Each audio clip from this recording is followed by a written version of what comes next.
Have you ever taken typically a short trip that you know very well? Like they say, the back of your hand. Maybe commute back and forth to work or to school. Trip to the grocery store that you do so often. You don't even really have to think about it. And you find yourself in the parking lot or the driveway thinking, how did I get here exactly? I'm not sure that I remember the point, everything between point A and point B. Not to worry. I don't think that you're losing your mind or something like that. I read a fascinating book called Neurologic, explaining some of our brain's irrational behavior, and not knowing how you got from point A to point B on a very routine trip is a thing. It's a thing that our brains just naturally and literally automatically do.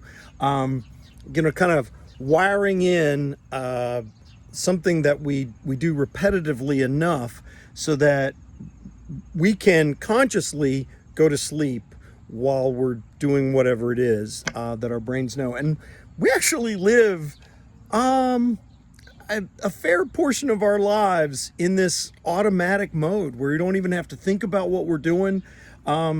It's usually only when something doesn't go according to plan, like there's a roadblock or something like that, then, sort of alarm bells go off and we actually consciously wake up and then bring ourselves to the task of creatively meeting a challenge. And these challenges can seem frustrating to us, but they're also, again, a wake-up call that invites us to a place of creativity and growth and learning.